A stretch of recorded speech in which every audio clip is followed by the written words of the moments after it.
The National Investigation Agency has identified a total of 43 suspects behind attacks in Indian embassies in the US, UK and Canada. This update was a part of an year-end review by the NIA. The NIA started a probe into the case related to attacks on the Indian diplomatic missions earlier this year on the directions of the Ministry of Home Affairs. Around 50 raids have been conducted in India, and the probe agency interrogated almost 80 individuals in connection with the attacks.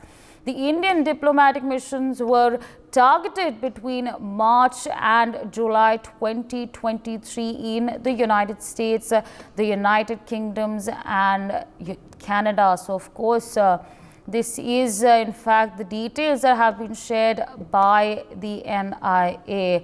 My colleague Akshat Gupta joins us on the broadcast to give us more on this. Akshat, if you could take our viewers through the details of the 43 identified suspects.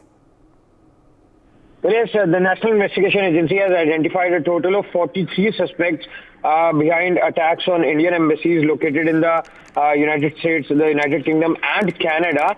And they also started a probe into the case related to attacks on the Indian diplomatic missions, earlier this year. And around 50 raids have been conducted in India. And the probe agency interrogated almost 80 individuals in connection with these attacks. And if I just also tell you that, Indian diplomatic missions were targeted between March and July this year in the United States, United Kingdom and Canada. Apart from, getting 5 of India's most wanted, including Ashdallah and Harvinder Singh Rinda, who have also been listed as individual terrorists, 4 more terror outfits were also banned by the center in 2023 on NIA's proposal. Right, absolutely, Akshat. But from these 43 suspects, what details have been unraveled so far? These cases encompass 18 jihadi terror cases in multiple states, and these cases are also from Jammu and Kashmir, and 7 cases involve terrorist and organized criminal activity in Punjab, and 5 cases are there from Northeast, and 2 cases are related to fake Indian currency notes. A total of more than 1,040 pan-India searches and raids were also in the year and also it's 28% more than the 490 arrested in 2022. So of course that rate has also is also what NIA has achieved in 2023. Of course it has scaled new heights when it comes to counter-terrorism. Of course, Akshat, you've shared a lot of details with us on the 43 suspects who've been involved in attacks on Indian embassies in the US, UK and Canada. And it's of course we have the NIA has identified 43 suspects, but you never know, there might be more people involved in these attacks on our embassies across US, UK and Canada. But do we in fact have any details on the 43 suspects, or in fact do we have any details on the 80 individuals who were in fact interrogated in connection with these attacks? All the details haven't been shared by NIA, but as of now we know that many raids were conducted, and in major success for the NIA, when I was talking about 6 individuals, namely Mohammad Amin and Arbaz Ahmed Mir and Asim Makubal, and even the most wanted Arshdeep Singh Gill, who is also known as Ashdallah, and even Harvinder Singh Randa.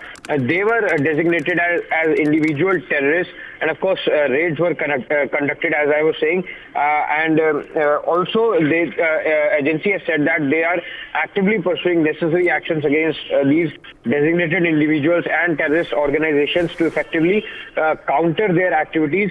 And NIA also focused on the human trafficking with significant arrests at the India-Bangladesh border, which also, marks another triumph for the agency.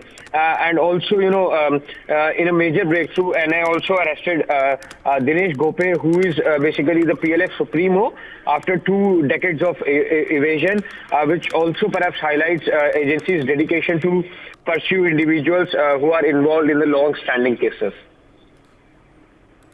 All right, Akshit. With that, I'd like to thank you for joining us on the broadcast and sharing those details with our viewers. But we're also joined by Group Captain UK Devnath on the broadcast. So wishing you a very, very happy New Year. But, what we have over here, what we are in fact learning is that 43 suspects have been identified behind the attacks on Indian embassies in the US, UK and Canada. 43 have been identified, but there might be more.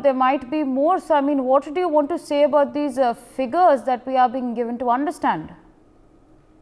Happy New Year to you and all the viewers. And India starts a new year on a very, very happy note. We have NIA has succeeded in identifying a large number of anti-India elements abroad.